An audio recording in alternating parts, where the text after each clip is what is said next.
Bismillahirrahmanirrahim. Assalamu alaikum. Today we will learn the types of the sentence. The topic is very important. I'm the GATE and EK students. So let's get started. So आज हम पढ़ेंगे कि हमारे पास types of sentences क्या होती हैं और sentence होता क्या है। तो चलें, सेंटेंस जो है वो तीन चीजों से मिलकर बनता है, एक सब्जेक्ट, एक वर्ब, एक ऑब्जेक्ट। ये जब तीन चीजें आपस में मिलती हैं सो हमारे पास क्या बनता है, एक सेंटेंस बनता है। अब देखें, अगर सब्जेक्ट हो, वर्ब हो और ऑब्जेक्ट हो, इन तीनों चीजों से मिलकर आपका एक क्या बनता है, सेंटेंस बनता है। याद रखें, three things are make the sentence. तो डेफिनेशन क्या है सेंटेंस की? द ग्रुप ऑफ वर्ड्स, ये चीजों का एक मजमूआ होता है। जब वर्ड्स आपस में मिलते हैं, बहुत सारे वर्ड्स आपस में मिलते हैं। अब होता है वर्ड्स किससे मिलकर बनते हैं? कौन मेरा बच्चा मुझे बताएगा कि वर्ड्स में लेटर्स जब कंबाइन होते हैं, लेटर्स जब कंबाइन होते हैं तो वो बनाते हैं टू मेक अ वर्ड, कि वो क्या बनाते हैं, एक वर्ड को बनाते हैं। और ऐसे ही जब वर्ड्स आपस में मिलते हैं तो किसको बनाते हैं, सेंटेंस को बनाते हैं। किसको? सेंटेंस को।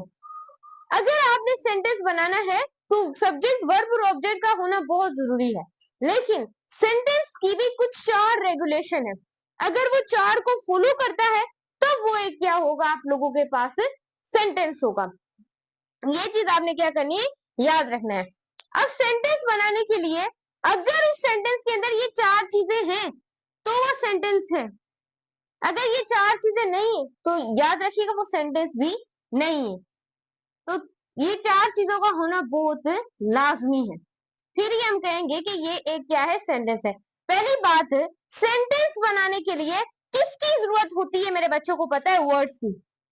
जब वर्ड्स आपस में मिलते हैं तो एक सेंटेंस बनेगा। सही, पहली कंडीशन होनी चाहिए कि एक लाइन में बहुत सारे वर्ड्स लिखे हों, और जो वर्ड्स होते हैं वो फिर आपके क्या बनाते हैं, सेंटेंस बनाते हैं।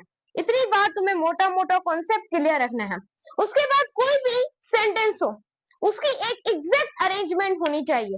अगर उस सेंटेंस की एग्जैक्ट अरेंजमेंट नहीं है तो वो सेंटेंस भी नहीं है।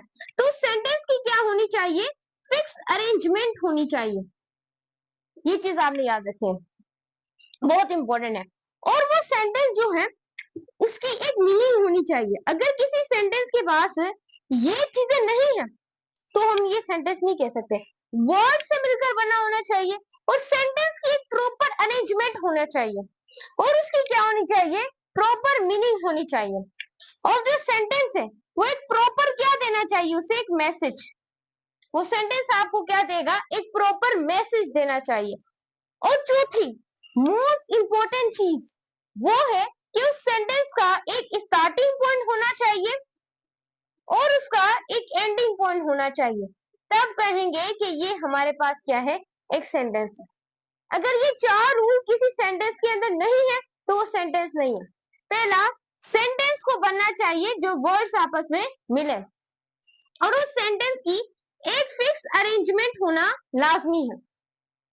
और वो जो सेंटेंस है वो आपको कंप्लीट मीनिंग देना चाहिए, मीनिंग होनी चाहिए।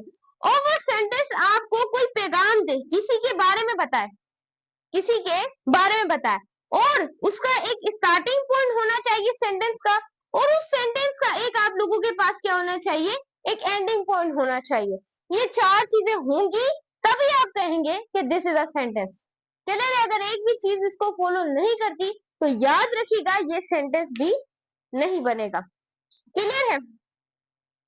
अगर मैं यहाँ पर एक देखूं, ये इतना क्लियर तुम्हें नजर आ रहा है? क्योंकि मैं जब, हाँ जी, बिल्कुल परफेक्ट क्लियर नजर आ रहा है।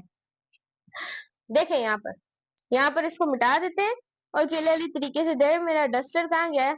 Duster, word board duster, duster तो मुझे आज दिख नहीं रहा है, लगता है बच्चे बच्चे ने कोई उठा के फेंक दिया है। सो कपड़ा पड़ा है, उससे मिटा देते हैं।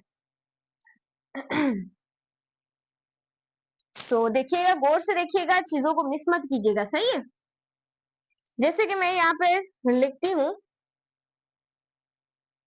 स्टूडेंट इज ही, क्योंकि मैं यहाँ लड़के की बात कर रही हूँ, एन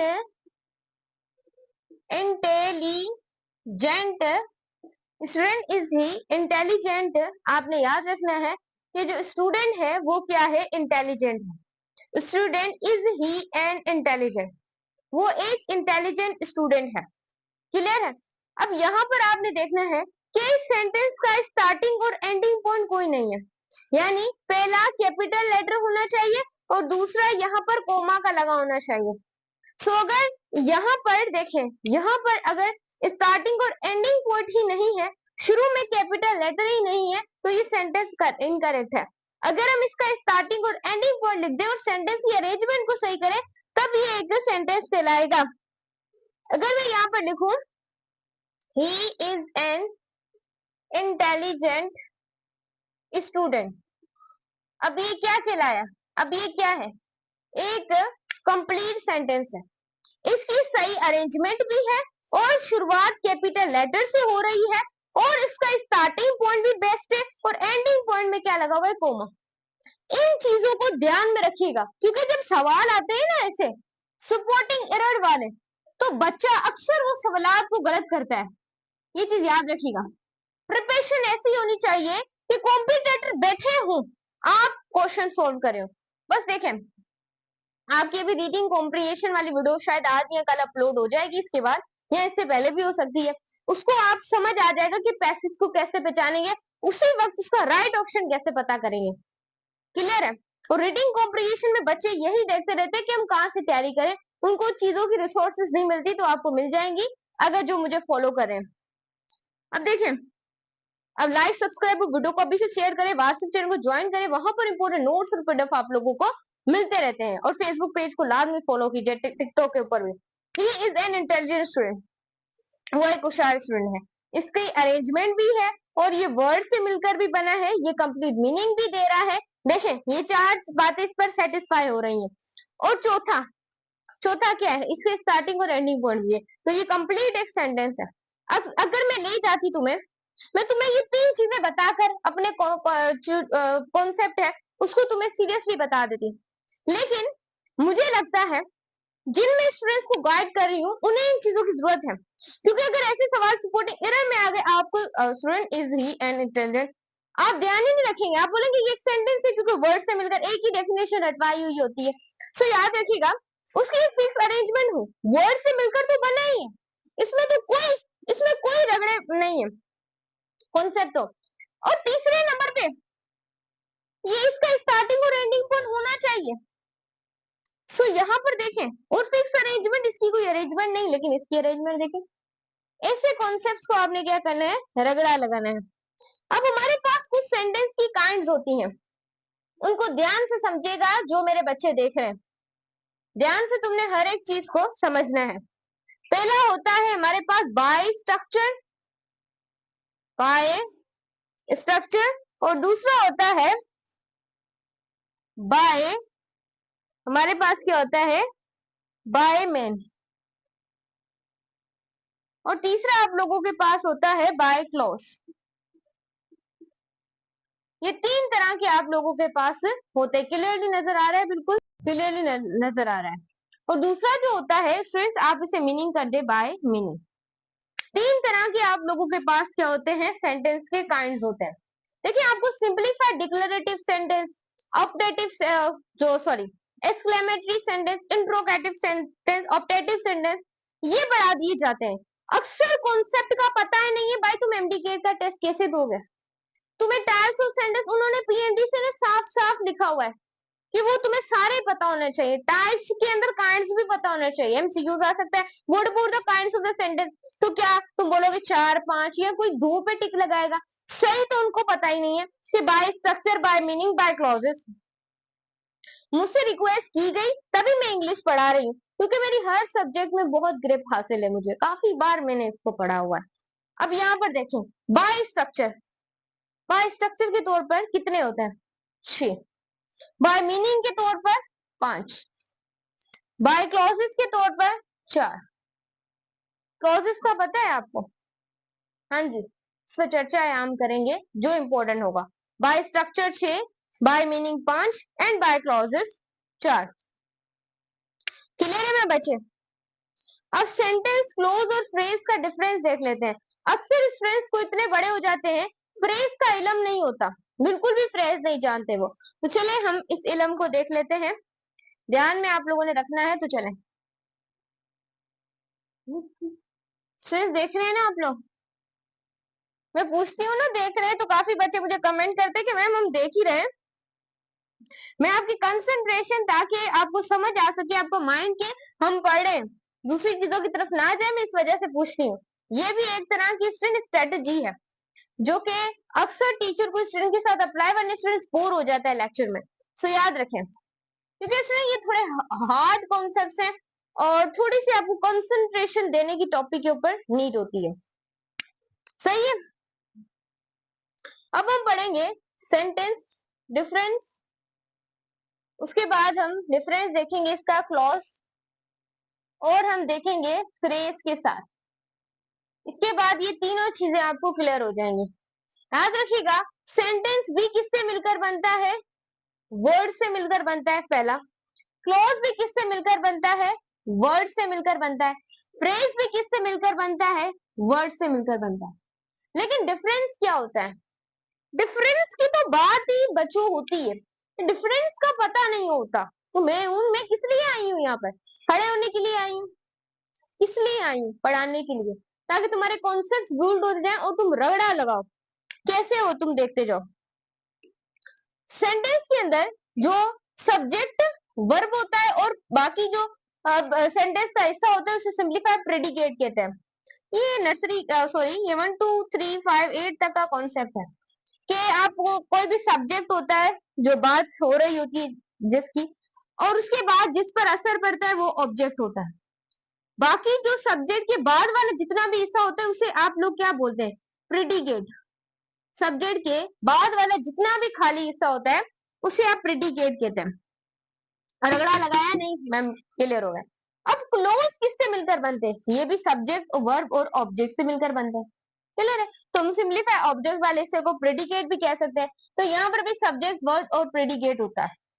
लेकिन फ्रेज याद रखिएगा, फ्रेज जो है जिसकी कोई मीनिंग ही नहीं बन रही होती, ना कोई सब्जेक्ट ना कोई वर्ब, उसकी मीनिंग ही नहीं बन रही होती, एक्स्ट्रा वर्ड्स। याद रखिएगा, इसके अंदर कोई भी सब्जेक्ट वर्ब और ऑब्जेक्ट नहीं होता, जो खाली हिस्सा जिसकी मीनिंग ही नहीं है कोई, वो जो देखे in the village, in the park, बाकी सारा उन्होंने बोल दिया पहले। ये खाली हिस्सा लिखा है, in the village, in the park. ऐसे जो खाली हिस्से होते हैं वो आपके क्या होते हैं? फ्रेज होते हैं। क्लियर हुआ? क्लियर हुआ होगा। देखिए, एक मैं रिक्वेस्ट करना चाहूंगी स्टूडेंट से कि टीच दुआ बायोलॉजी चैनल को लाजमी सब्सक्राइब करना है आप लोगों ने। ये मैं तुम्हें बता रही हूँ, लाजमी सपोर्ट करनी है। 30 सब्सक्राइबर है, जितने मेरे सब्सक्राइबर उस हिसाब से 200 सब्सक्राइबर्स आपको कर देने चाहिए। सही है ना? हम आपकी इतनी सपोर्ट करें, इसको लाजमी सपोर्ट कीजिएगा। सही। अब देखो, ये 2 पॉइंट तुम्हें क्लियर हो गए। अब तीसरी पॉइंट जो है वो इंतहाई इंपॉर्टेंट है कि सेंटेंस की भी कोई ना कोई एग्जैक्ट मीनिंग होती है, मीनिंग होगी सेंटेंस की, और क्लोज की भी क्या होगी? कोई ना कोई एग्जैक्ट एक तरह की मीनिंग होती है। लेकिन जो फ्रेज होता है, नो मीनिंग, इसकी कोई भी खास मीनिंग नहीं होती। जो सेंटेंस का बचा कुचा जो हिस्सा होता है वो फ्रेज होता है। यानी फॉर एग्जाम्पल, मैं हूं सीएम, सीएम यानी कि फॉर एग्जाम्पल मैं एससीओ हूं, जो क्या बोलते हैं, जो पूरे ऑफिस की। अब मैं छुट्टी, मुझे छुट्टी करनी है, तो मुझे पूछने की किसी से जरूरत है कि मैंने छुट्टी करनी है? I am SCO, I am SCO. मैं अपनी डिसीजन खुद ले सकती हूँ। बाकी जो मेरे वहां काम करे वो एक कंपेयर टू मेरे नौकर कहलाएंगे, क्योंकि वो नौकरी कर रहे हैं। दिस इज अ नौकर। I am business girl, I am business girl, तो मैं एक तरह का बिजनेस कर रही हूँ वहां पर। तो मुझे पूछने की जरूरत नहीं है कि मुझे छुट्टी करनी है, उन्हें पूछने की जरूरत है कि हमें छुट्टी करनी है। मैं जब चाहे छुट्टी कर लूं, मैं जब चाहे छुट्टी कर लूं। तो वो क्या है? एज कम्पेयर टू, मैं एक्स्ट्रा बता रही हूँ, कोई बुरा मत मानिएगा, ओनली आपका कॉन्सेप्ट क्लियरिटी के लिए मैं आपको। बाकी जो वो वहां पे काम करे वो एक तरह के क्या होगा? नौकर, एक्स्ट्रा। तो बाकी जो एक्स्ट्रा हिस्सा बचता है ना, वो आपका फ्रेज होता है। सही। नेक्स्ट आप लोगों के पास है, अब मैं आप हमें एक चीज बता दें। तो हाँ मेरे बच्चे पता है, तो मैं बता देती हूँ। सेंटेंस और क्लॉज ये दोनों तो सेम चीजें हैं, तो हम डिफरेंशिएट कैसे करते हैं कि ये सेंटेंस है या फिर क्लोज है? बहुत इंपॉर्टेंट कॉन्सेप्ट है। जब मैं कॉलेज में बैठी होती तो मेरे सवाल अपने टीचर के साथ यही होता है। मैं बहुत कंसंट्रेशन से लेक्चर सुनती थी, बहुत कंसंट्रेशन से। मेरा सवाल ये है कि उस टीचर ने सेंटेंस और क्लोज के बारे में मुझे डिफरेंस बता दिया कि ये तीन चीजें उसने मुझे बताई थी। मैंने सवाल किया कि सर मैं कैसे पहचानूंगी कि ये अलग अलग कैसे? तो इतनी देर तो वो सर सोच में पड़ गया कि ये तो मैंने पॉइंट याद ही नहीं की थी, क्योंकि वो याद करके आते हैं। सो अगले दिन उन्होंने मुझे जवाब दिया था। मुझे तो तभी पता था क्योंकि मैं एक्स्ट्रा ऑर्डिनरी स्टूडेंट थी, एक दिन पहले ही लेक्चर की तैयारी करके जाती थी। सो इस तरीके से यही तो टॉपर की निशानी होती है। सो पहले से तैयारी की होती थी मैंने, और मैं जब सर पढ़ाते थे तो मुझे पहले ही पता होता था कि वो क्या बोलने वाले हैं, क्योंकि रिसोर्सेज तो आपको पता है बहुत सारी हैं आजकल। तो इसी तरीके से मुझे बुरा मत समझिएगा, लेकिन जितना इंसान को चीजों के बारे में पता हो ना, अब मेरे पास अल्लाह का शुक्र है काफी ज्यादा नॉलेज है। मैं हर किसी को जाकर किस भी लेवल की तैयारी करवा सकती हूँ, बस मैं एक बार डिग्री को हासिल कर लूं एंड देन उसके बाद। अब ये चीज आपने याद रखनी है। क्लियर हो गया? क्लियर हो गया? अब कैसे मैं पहचानूं? सो सेंटेंस में हमेशा एक स्टार्टिंग और एक एंडिंग पॉइंट होगा, लेकिन क्लोज में no starting and ending point, no starting and ending point. Clear है? क्लियर हो गया मैं बच्चे? सो ये चीज आपने याद रखनी है। ये तो वैसे ही नो है, ये पूरा ही नो है बेचारा, ये पूरा ही नो है। सही है। अब मैं एक सेंटेंस लिखती हूँ। He is playing cricket. वो क्या करता है? क्रिकेट को खेलता है। अब मैं एक दूसरा सेंटेंस लिखती हूँ। He is playing cricket. What about I am से? व्हाट अबाउट आई एम से? ये मैंने क्या लिखा है यहाँ पर? देखें, क्लोज तुम्हें ये नहीं बताता कि तुम कैपिटल लेटर में लिखो, ऐसे भी लिखा होगा तो क्लोज चल जाएगा। और क्लोज और सेंटेंस को पहचानना हो तो याद रखिएगा, हमेशा सेंटेंस में कैपिटल पहले आएगा, वर्ड कैपिटल लेटर पहले आएगा, और उसके बाद लास्ट में एक एंडिंग पॉइंट लगा होगा। तो समझ जाना है कि ये आपका क्या है? सेंटेंस है। This is your sentence. और बाकी कैपिटल लेटर भी नहीं है, सेंटेंस तो ये भी सही है, लेकिन कोई एंडिंग पॉइंट नहीं है। सो ये तुम्हारे पास क्या है? क्लोज। अभी बच्चों यही तो मेरा सवाल था सेकेंड ईयर क्लास के अंदर, यही तो मेरा सवाल था। और फिर नेक्स्ट बार मुझे जवाब मिला कि ये ऐसे, पता तो मुझे पहले भी था। तो यहाँ पर आप लोगों ने देखना है कि स्टार्टिंग और एंडिंग जो पॉइंट होता है, क्या पता होता है तो आप सिंपलीफाई वो सेंटेंस होता है। और जिसका स्टार्टिंग और एंडिंग पॉइंट पता नहीं होता, this is a clause, this is a clause. अब देखिए स्टूडेंट्स, मैं जब फर्स्ट ईयर और सेकेंड ईयर की थी, I think students 2 year back, so 2 year back second year students. So वहां पर स्टूडेंट्स मुझे ना इंटरेस्ट होता था कि मैं जो शीशा विशा होता है मेरा, जो फ्रेंड बुरा मत मजाक मत बनाएगा, पर मैं आपको बताऊं, मुझे वो शौक था कि मैं किसी को पढ़ाऊं।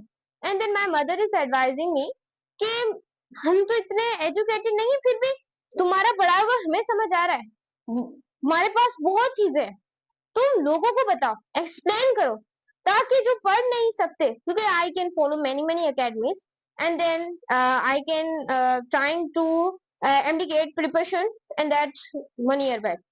सो इस तरीके से फिर मैंने एक ही अकेडमी को फॉलो किया था, and then to make a notes, and then I will, मैं फिर टेस्ट के लिए गई, and then I will select it. और इस तरीके से स्टूडेंट्स आप लोगों ने माइंड बनाना है। सो फिर मुझे एक मेरी मदर ने बोर्ड लेकर दिया, I think previous year 224 October. I can explain my journey. So 24 and then I will start the physics classes. So मुझे बहुत ज्यादा ग्रिप थी फिजिक्स के ऊपर, एंड देन मुझे तब भी कॉन्सेप्ट्स पढ़ने की जरूरत नहीं, क्योंकि मैंने काफी कॉन्सेप्ट्स पढ़े हुए थे। सो देन अब मैं यहाँ तक आ गई हूँ आप लोगों के प्यार से। तो ज्यादा से ज्यादा मुझे सपोर्ट करनी है। ये नहीं समझना कोई चीज छोटी है बड़ी है, बस आपने अपने ऊपर यकीन रखना है, आपका हर काम हो जाएगा। अब देखें क्लियरली नजर आ रहा है? नहीं, बिल्कुल। अब आपको ये चीजें क्लियर हो गई हैं। अब मैं आगे चलूं? आगे चलूं? चलते हैं। नोट करना है तो कर लें, नोट करना है तो कर लें आप। अब हम देखेंगे कुछ सेंटेंस की स्ट्रक्चर देखेंगे, फिर आगे चलेंगे। क्लियर है? क्लियर है?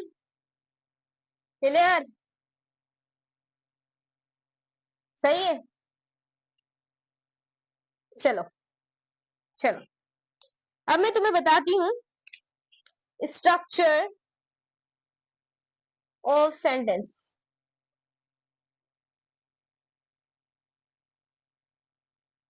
तो याद रखिएगा, एक अफर्मेटिव सेंटेंस होता है, सबको मैंने टेंसेस पढ़ाए हुए हैं तो मुझे ये पढ़ाना नहीं चाहिए, लेकिन मुझे पढ़ाना पड़ेगा क्योंकि काफी स्टूडेंट्स को पता नहीं होता अफर, पर कुछ डिफरेंट चीजें हैं जो कि मैं आपको यहाँ पर बताऊंगी।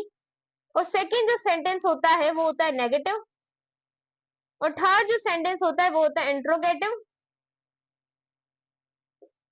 सारे बच्चों को पता है, मैम टीच दुआ नहीं है, मैं टेंसेस में पढ़ाए हुए हैं, लेकिन कुछ इंपॉर्टेंट चीजें जो मैं आपको डिस्कशन करना चाहूंगी, जैसे कि नेगेटिव, इंट्रोगेटिव, इसमें काफी बच्चे गलतियां करते हैं तो इसको ध्यान से सुनिएगा। एंड देन हमारे पास आता है WH इंट्रोगेटिव, इसमें भी काफी बच्चे गलतियां करते हैं क्योंकि उन्होंने सिर्फ इंट्रोगेटिव पढ़ा होता है। नेक्स्ट हमारे पास 6 नंबर पे जो आता है वो आता है WH नेगेटिव इंट्रोगेटिव। रगड़ा लगाएंगे मैम, आप आ गएंगे तो फिर तो फिजिक्स भी मुश्किल नहीं, केमिस्ट्री फिजिक्स, और अब तो इंग्लिश भी मुश्किल नहीं। सिलेक्शन शीट जरूर तुम्हें मिलेगी, बस कंसंट्रेशन से लेक्चर को सुन ले। और उसके बाद मैंने तुम्हारे लिए एक वीडियो बनाई है कि सिर्फ 46 डे रह गए एमडीकेट में, तुम्हें क्या करना चाहिए, उसे लाजमी देख लीजिएगा, बहुत इंपॉर्टेंट है। तो लाजमी आप लोग देखिएगा। अफर्मेटिव सेंटेंस याद रखिएगा, जो कि पॉजिटिव सेंटेंस, यानी कि पॉजिटिव सही, इसे सिंप्लीफाई आप लोग कह सकते हैं, बहुत आसान है। इसमें आपको हाँ या ना का जवाब मिलता है।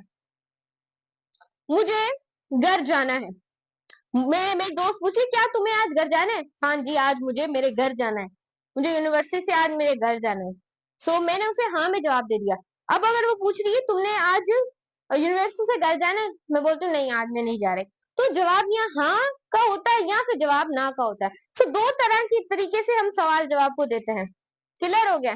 सो अब एक सेंटेंस लिख लू, she loves, she loves a choice, मैं प्यार करती हूँ किससे, यहाँ मैं यहाँ पर लिख देती हूँ, शी लव्स आ स्टूडेंट्स, मैं स्टूडेंट से अपनों से बहुत ज्यादा प्यार करती हूँ, बहुत ज्यादा प्यार। अब देखो मैंने बोल दिया इस तरीके के सेंटेंस, ये तुम्हारे पास क्या सब्जेक्ट, ये तुम्हारा वर्ब है, लेकिन एस क्यों लगाया, क्योंकि हम थर्ड पर्सन की बात करें इस वजह से ऐसी ये सब लगाते हैं। अब स्टूडेंट्स ये तुम्हारे पास ऑब्जेक्ट है और ये क्या है, आर्टिकल है, ये आर्टिकल है, ये आर्टिकल मुझे यहाँ पर क्यों लगाया, जब मैं इंग्लिश में आ जाती हूँ ना तब मुझे मैं जब भी इंग्लिश पढ़ती थी अपनी बुक में, तो मुझे उसमें काफी ग्रामर दिखाई देती थी क्योंकि मेरी इसके ऊपर भी ग्रिप है। सो मुझे दिखाई देती थी, मैं इस तरीके से सेंटेंस को पढ़ती थी, ये क्यों आया, ये आ क्यों आया, अकेले स्टूडेंट्स भी लिख सकते थे ना। आर्टिकल इस वजह से आया है क्योंकि ये कोलेक्टिव नाउन को बता रहा है, क्योंकि ये कोलेक्टिव नाउन को बता रहा है। क्यों क्यों लगाया, क्योंकि स्टूडेंट्स बहुत सारे हैं, हम स्टूडेंट्स की गिनती कर सकते हैं, अगर क्लास है उसके अंदर 40 स्टूडेंट बैठे हुए हैं, हम उसकी गिनती कर लेंगे। ऐसे ह्यूमन हार्ट बीट, ये भी क्या है, इसके आगे भी हम क्या लगाते हैं, आर्टिकल आ लगाते हैं।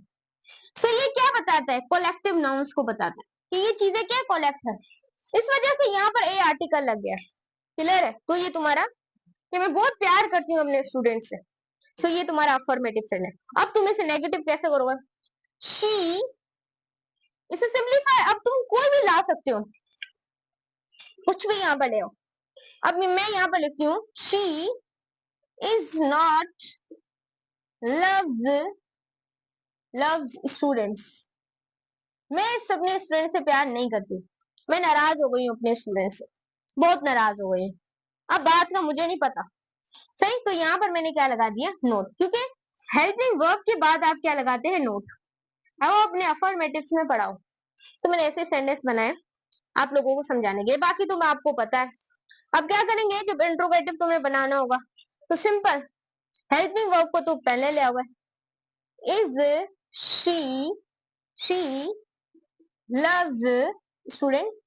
क्या तुम अपने स्टूडेंट से, मैम टीच तो प्यार करती हो, जी हाँ स्टूडेंट्स, मैं अपने सारे स्टूडेंट से बहुत ज्यादा प्यार करती हूँ।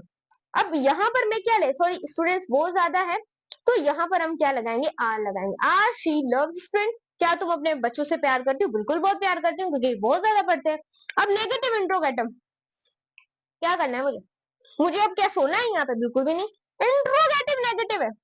तो क्या करोगे तुम, सिंपल यही सेंटेंस लिखोगे, are she not loves students. अब मैं अपने बच्चों से, क्या तुम अपने बच्चों से प्यार नहीं करती, नहीं करती, मुझे नाराज कर दिए मेरे बच्चों ने, अब मैं उनसे प्यार नहीं करती, सही।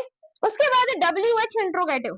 देखिए स्टूडेंट्स एज पे डिपेंड नहीं करता कि मैं आपको बच्चा बच्चा कर, आई थिंक आप 2-3 इयर्स छोटे हो मुझसे, लेकिन ये है कि जो पढ़ाने वाला होता है वो हमेशा बड़ा ही आप लोगों से होता है। सो आप इस वजह से मैं ये, क्योंकि मैं इस बार पढ़ा रही हूँ, this your teacher as an teacher, भले 2-3 ईयर का ब्रेक हो, लेकिन मैं आपको पढ़ा रही हूँ, मेरे पास नॉलेज है।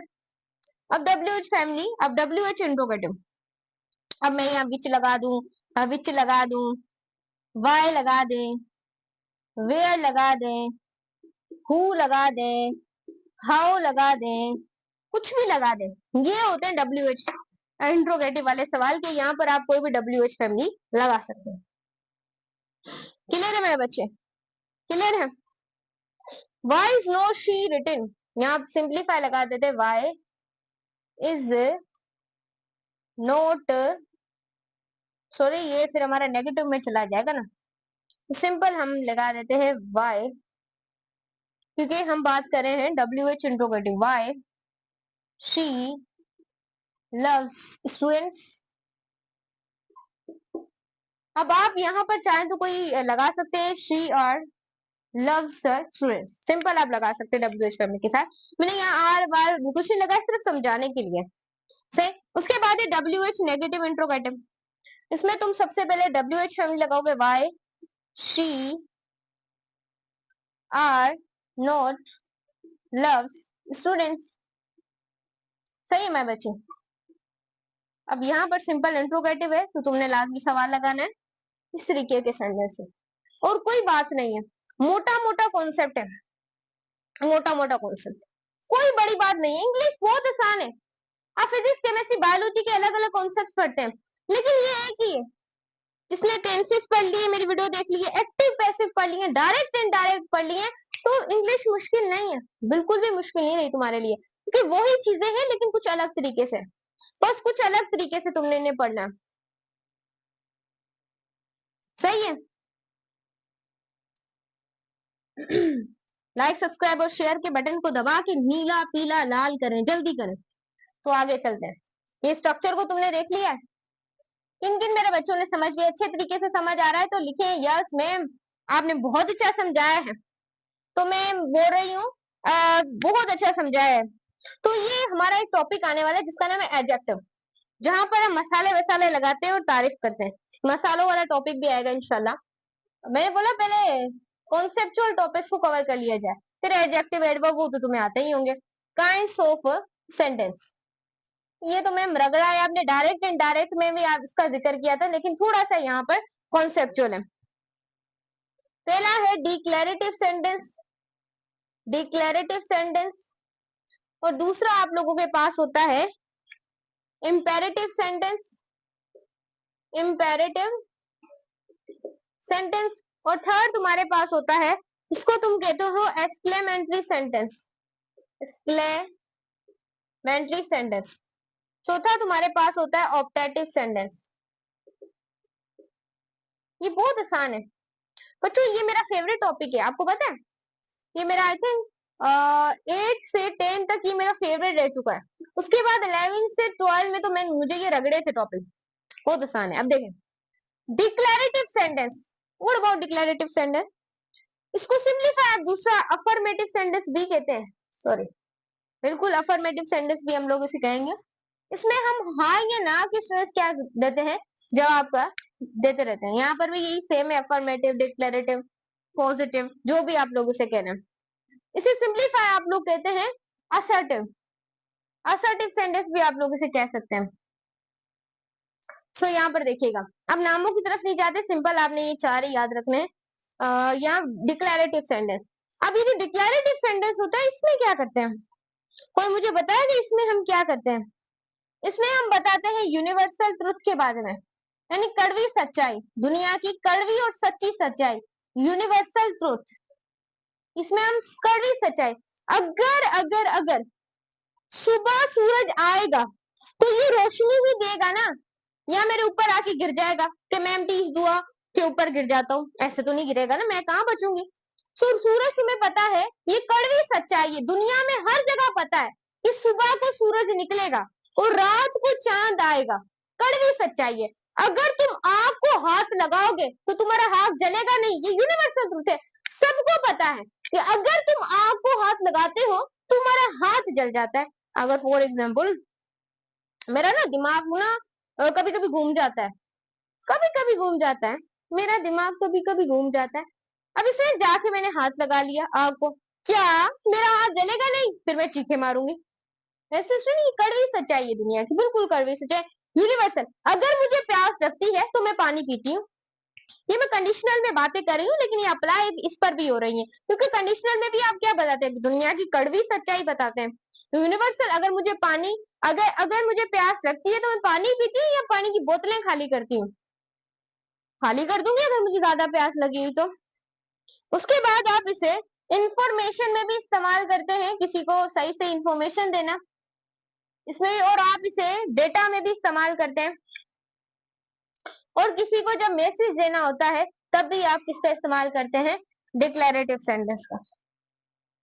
जैसे कि अगर मैं एक सेंटेंस ही बना लूं, द अर्थ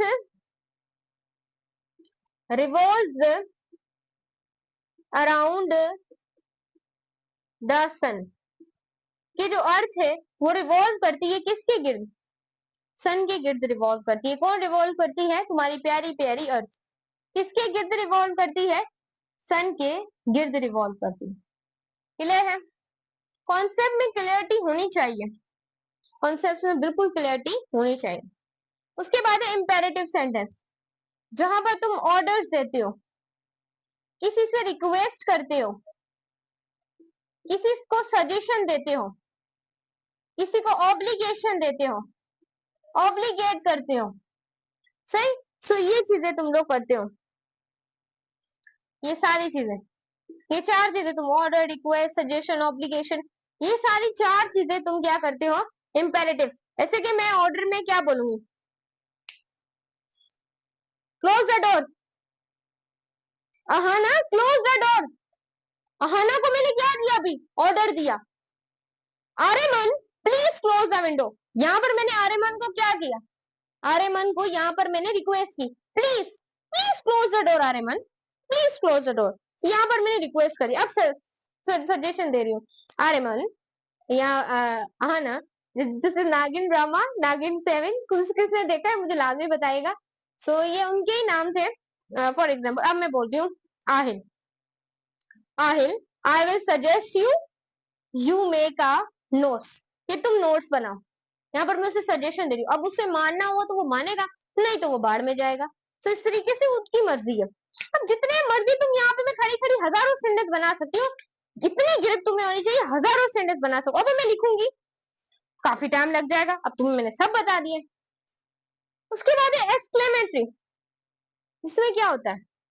जिसमें हम हैप्पी, हैप्पी हो गए वाव लगा दे, सडनली सडनली हमारी फीलिंग्स होती हैं, सडन फीलिंग,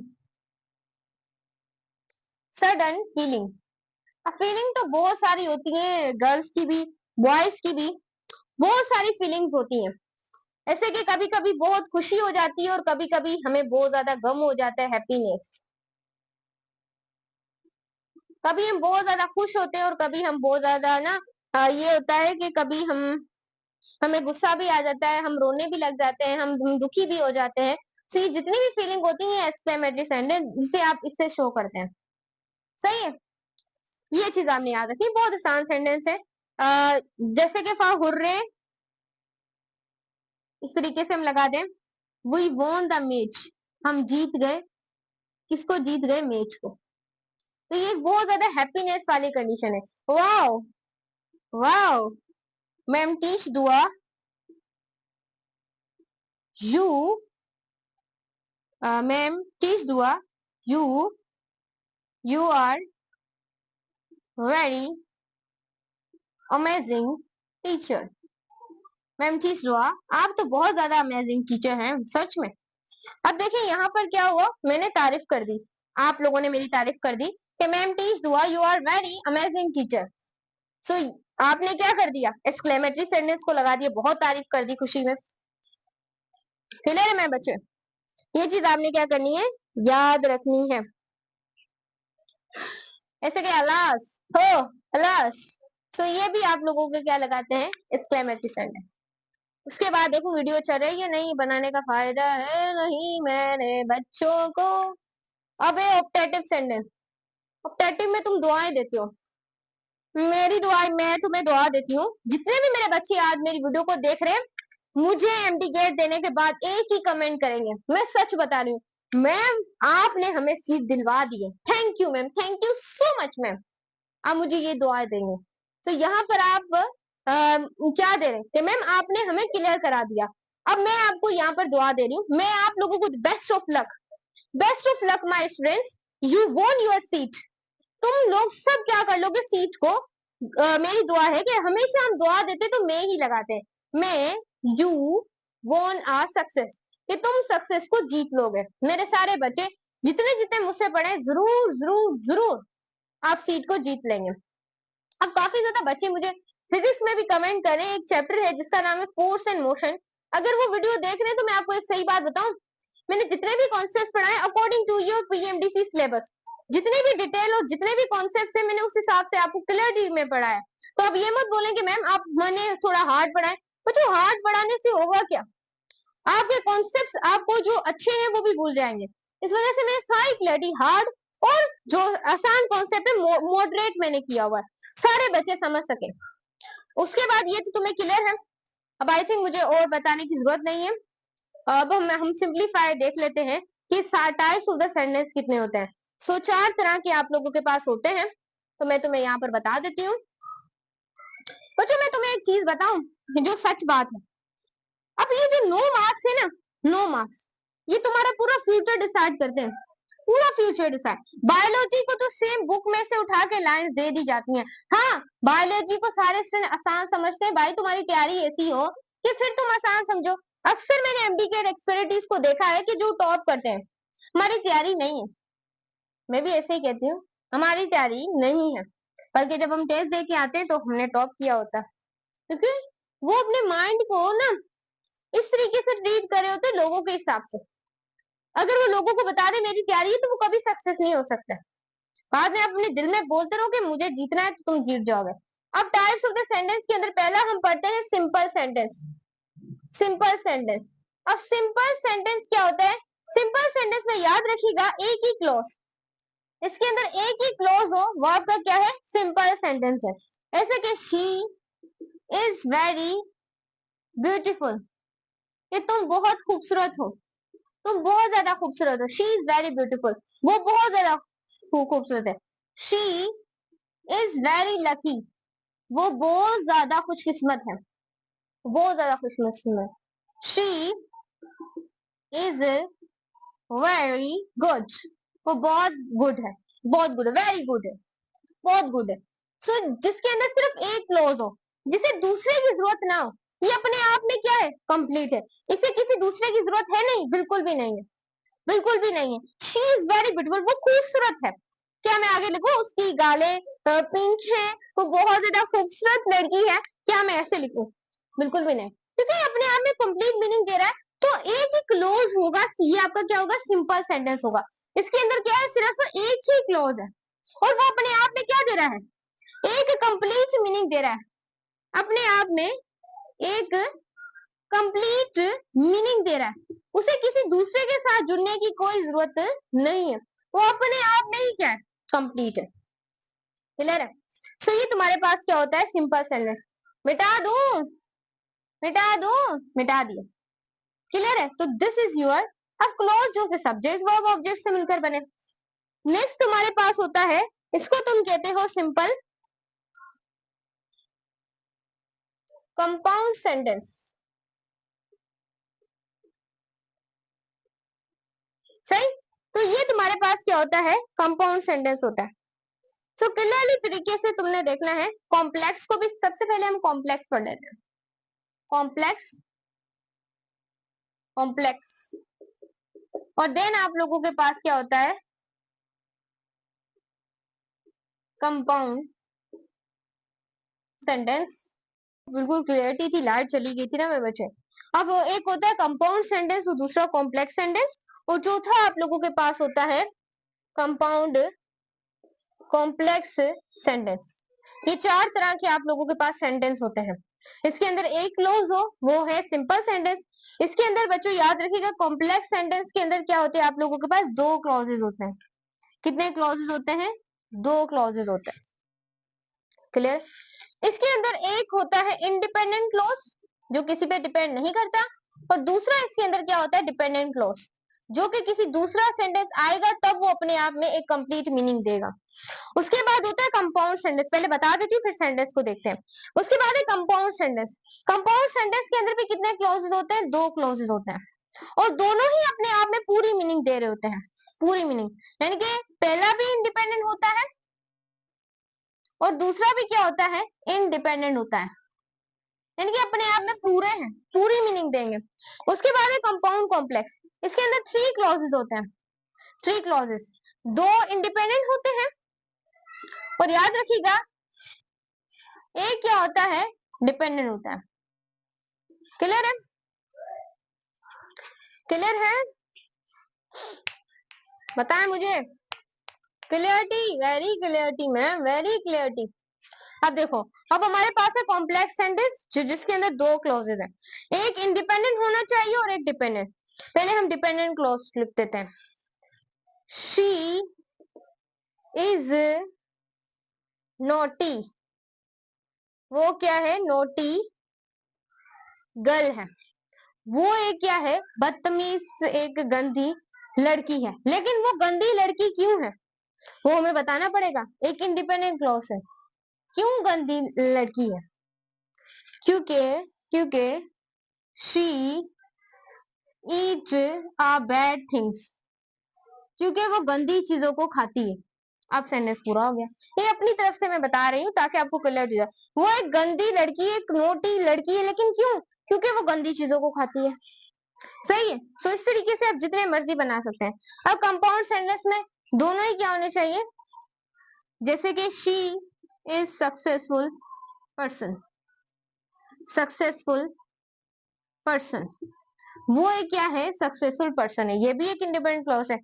सक्सेसफुल पर्सन क्यों है, क्योंकि शी वर्क ऑन, क्योंकि उसने काम किया है 3 इयर्स से, वो बहुत ज्यादा उसने काम किया, इस वजह से वो सक्सेसफुल पर्सन है। उसके बाद है कंपाउंड कॉम्प्लेक्स, दो तीन क्लॉजेज और दो इंडिपेंडेंट और एक डिपेंडेंट। सो बच्चों यही कॉन्सेप्ट था। आई होप आपको वीडियो अच्छी लगी हो तो लाइक सब्सक्राइब और शेयर, टीच दो बायोलॉजी भी सब्सक्राइब। Bye bye.